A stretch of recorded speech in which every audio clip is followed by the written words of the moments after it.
A graça e a paz do nosso Senhor Jesus. Tudo bem, irmãos? Vamos continuar aqui no podcast número 4, Miqueias capítulo 7. Através desse podcast a gente termina a meditação rápida dentro do livro do profeta Miqueias.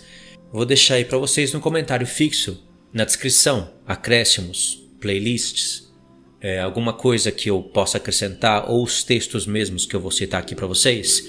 Tá tudo no comentário fixo, tá bom?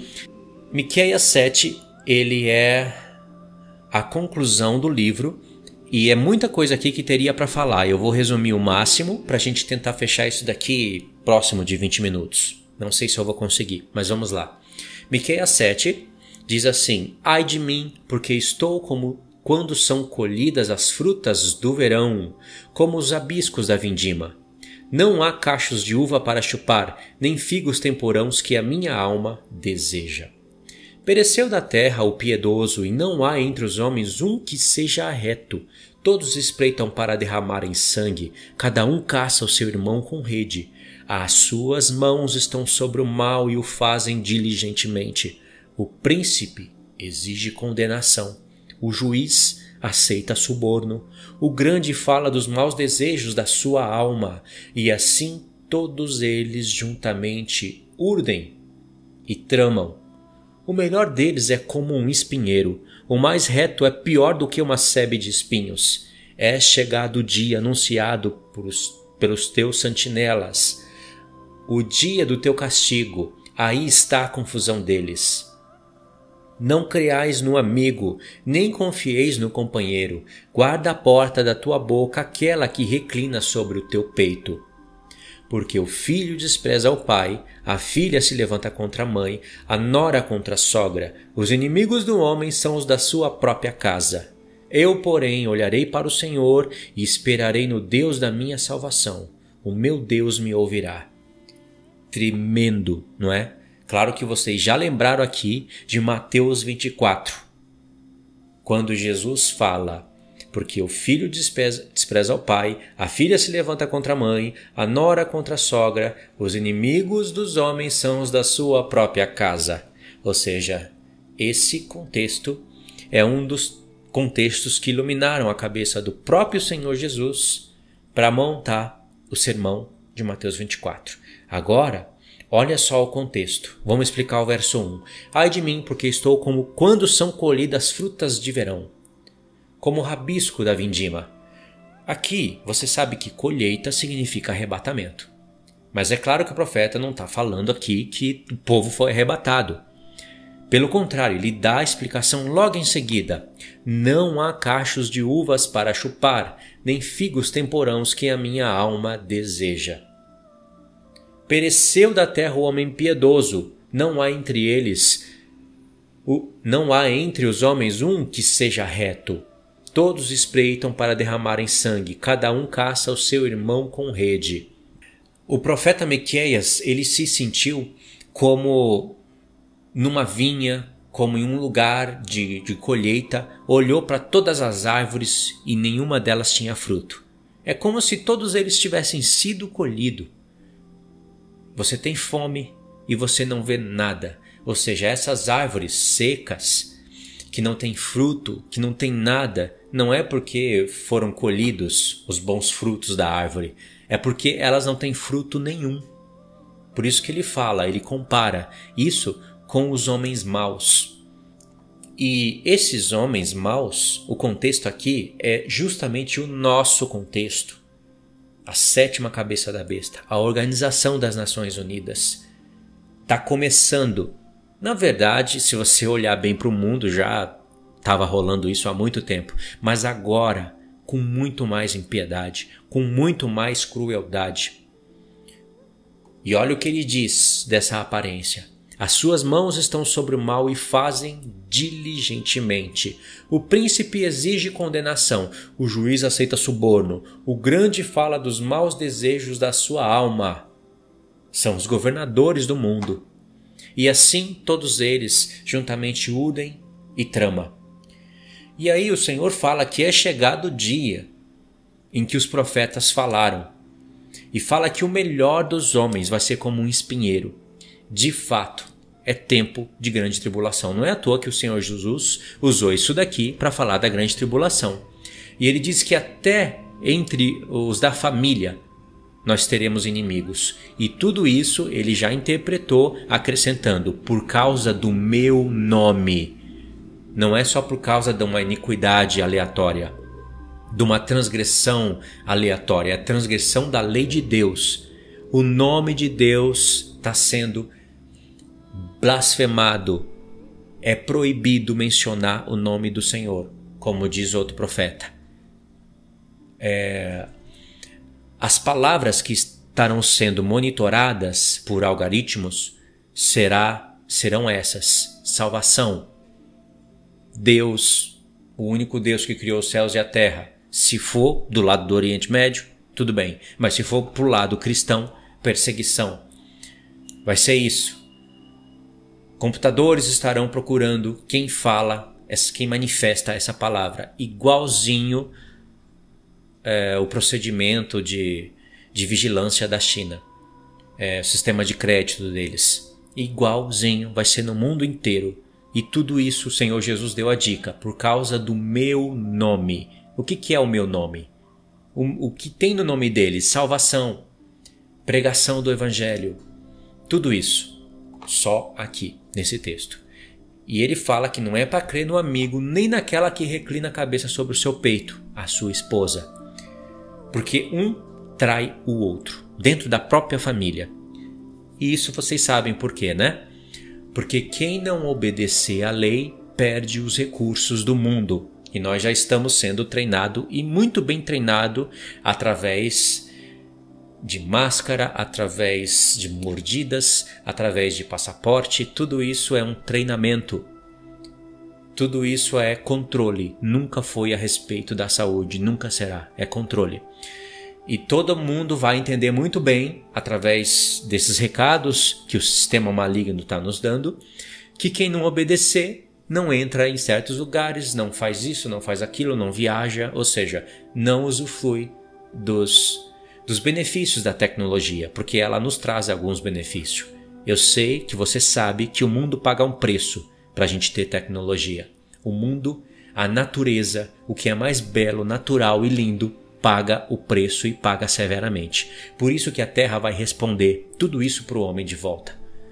Quando os homens quererem as plantações, quererem chuva do céu e Deus acabar com tudo isso, com toque de trombeta, o derramamento da taça da ira de Deus.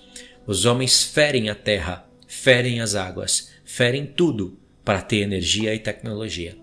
Então é isso, eu consigo pensar em tudo isso quando eu leio isso daqui, e isso é ainda mais que eu sei por causa do contexto desse profeta aqui que eu vou ler, e por causa de todos os outros profetas que denunciam as grandes cidades e todo esse sistema tecnológico que eu venho falando nos vídeos, certo? Então, vamos seguir agora para o segundo bloco, que é do verso 8 até o 19. Como tem muita leitura aqui, eu vou ler um pouquinho e explico para vocês. Verso 8. Ó inimiga minha, não te alegres a meu respeito. Ainda que eu tenha caído, levantar-me-ei. Se morar nas trevas, o Senhor será a minha luz. Presta atenção agora, verso 9. Sofrerei a ira do Senhor, porque pequei contra ele, até que julgue a minha causa e execute o meu direito. Ele me tirará para a luz e eu verei a sua justiça. O povo de Deus sofre a ira de Deus. A ira de Deus aqui nesse contexto certamente é o tempo da grande tribulação nas taças sendo derramadas. Só que as taças só são derramadas quem tem a marca da besta. E quem tem a marca da besta não pode sofrer a ira de Deus e voltar para a luz. Já era quem tem a marca da besta. Então é lógico que aqui está falando, você tem que interpretar o texto, é claro. Sofrer a ira de Deus é sofrer as consequências da ira. No caso é cativeiro, perseguição, açoite, morte, às vezes, né? Morte. E aí tem todo aquele contexto que não dá para contextualizar tudo aqui, mas não pode deixar de interpretar o texto. sofrerei a ira do Senhor, porque pequei contra ele, até que julgue a minha causa e execute o meu direito. Ele me tirará para a luz, e eu verei a sua justiça. Ok. A gente sabe que muitos vão para o cativeiro, para o norte, para o sul. Principalmente aqui, nunca pode esquecer de Zacarias 12:14. Nunca. Metade da cidade será tomada. Metade das mulheres forçadas. Esses estão sofrendo a ira de Deus. Não a ira das taças, mas a consequência da ira de Deus. Porque senão, como que eu vou interpretar esse texto aqui? Eu jamais posso interpretar que é a ira do cálice da ira de Deus. O primeiro cálice já estoura úlcera nos homens e são só sobre aqueles que têm a marca da besta. Jamais eu posso interpretar isso aqui. Então eu tenho que interpretar basicamente isso que eu estou falando para vocês. E aí o que acontece? Verso 10. A minha inimiga verá isso e a ela cobrirá de vergonha. A ela que me diz: onde está o Senhor teu Deus? Prestou atenção como o verso 10 explica o 9? A minha inimiga verá isso. O quê? O povo sofrendo a ira de Deus. Só que é uma ira que é mais ou menos assim. Ele dá poder ao inimigo para colocar o povo sobre aflição, cativeiro, perseguição, espada. E aí a Babilônia, os ímpios estão vendo e estão falando: onde está o Senhor teu Deus? Presta atenção na virada. Estou lendo o verso 10, parte B. Os meus olhos a contemplarão. Agora será pisada aos pés como a lama das ruas. Entendeu? E já no contexto falou que o Senhor tirará essas pessoas das trevas para a luz. E no verso 11 diz: no dia da reedificação dos teus muros, nesse dia serão os teus limites removidos para mais longe. Nesse dia virão a ti desde a Síria até as cidades do Egito, e do Egito até o rio Eufrates, e do mar até o mar, e de montanha até montanha. Ou seja, está falando de povos que virão até Israel adorar o Senhor. Mas antes disso vem o verso 13. Todavia a terra será posta em desolação por causa dos seus moradores, por causa do fruto das suas obras. Apacenta o teu povo com teu bordão, o rebanho da tua herança, que mora a sós no bosque, no meio da terra fértil. Aqui eu lembro, com certeza, do contexto do profeta: sairás da cidade e irás para o campo. Lembra do passado, lembra de Moisés, de Arão e de Miriam, lembra do podcast passado que eu falei isso, que Deus está chamando o contexto do Egito de novo? E a continuação diz: apacente-se em Bazã e Gileade, como nos dias de outrora. Eu lhe mostrarei maravilhas como nos dias da tua saída da terra do Egito. As nações verão isso e se envergonharão de todo o seu poder. Porão a mão sobre a boca e os seus ouvidos ficarão surdos. Lamberão o pó como serpentes, como répteis da terra. Tremendo sairão dos seus esconderijos e tremendo virão ao Senhor nosso Deus e terão medo de ti. Quem, ó Deus, é semelhante a ti, que perdoas a iniquidade e te esquece da transgressão do restante da tua herança? O Senhor não retém a sua ira para sempre, porque tem prazer na misericórdia.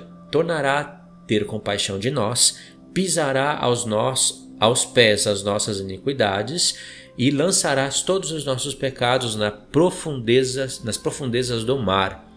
Mostrará a Jacó a fidelidade e a Abraão misericórdia, as quais juraste a nossos pais desde os dias antigos.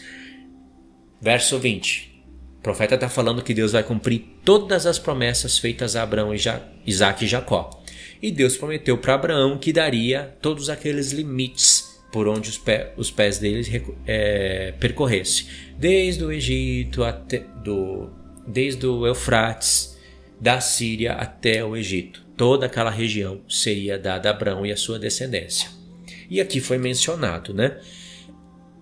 E aí diz que a ira do Senhor não vai durar para sempre. Ele vai ter misericórdia do povo, ainda que ele aflija o povo.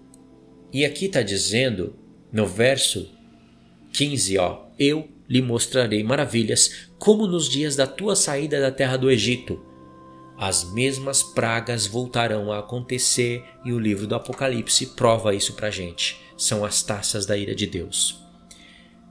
Como nós sabemos que o derramamento das taças da ira de Deus afeta todo o poder tecnológico, porque afeta as fontes de energia da Terra, e sem energia não tem tecnologia, sem tecnologia esse mundo vira um caos, interpretamos corretamente o verso 16. As nações verão isso e se envergonharão de todo o seu poder. Qual é o poder? Qual é todo o poder das nações? Se tivesse uma chave agora que você virasse ela e desligasse a energia, todo o poder das nações acabam. Tudo. Carro para, trem para, ônibus para, avião para, máquina para, Wi-Fi para, internet para, o mundo entra no colapso. E Deus não vai desligar a chave de uma hora para outra, porque Ele tem misericórdia de nós. Ele vai fazendo isso gradativamente. A primeira trombeta inicia, decreta o início da semana. E ainda nós vamos ter um pouco de energia, nós vamos ter escape do Senhor para podermos sair dos nossos lugares e ir para os limites que Ele escolheu, para o deserto. Por isso que o Senhor não desliga a energia desse mundo de uma hora para outra. Ele vai apertando e encurralando as nações. Agora, o sistema não nos encurralou? Nós não dependemos de celular e de energia e de tudo para sobreviver? O Senhor vai virar o jogo. Então, por isso que o verso 16 explica o 15, e aí diz que eles lamberão o pó como serpentes, como répteis da terra. A serpente foi amaldiçoada, não foi? Literalmente, a serpente literal, o animal, foi amaldiçoado, mas nele estava Satanás. A serpente, porque ela se deixou ser seduzida, era um animal inteligentíssimo, se deixou ser seduzido, e aí enganou Eva, Eva enganou Adão, e o pecado entrou no mundo, e a consequência do pecado é tudo isso que nós estamos vendo. Assim, Deus vai fazer a mesma coisa com os homens maus, que perseguem os santos do Senhor. O que mais nós podemos destacar aqui? Bom, tem muitas coisas para destacar aqui. Aqui foi destacado o Egito e a Síria. E, nesse contexto, Deus falou que iria fazer sinais, como fez na terra do Egito. Nós sabemos que quando isso estiver acontecendo, a esposa estará indo para o deserto com asas de águia, e nós sabemos o que significa isso. Então vocês podem ler, para entender essa profecia aqui melhor, Isaías 11, do 11 ao 16.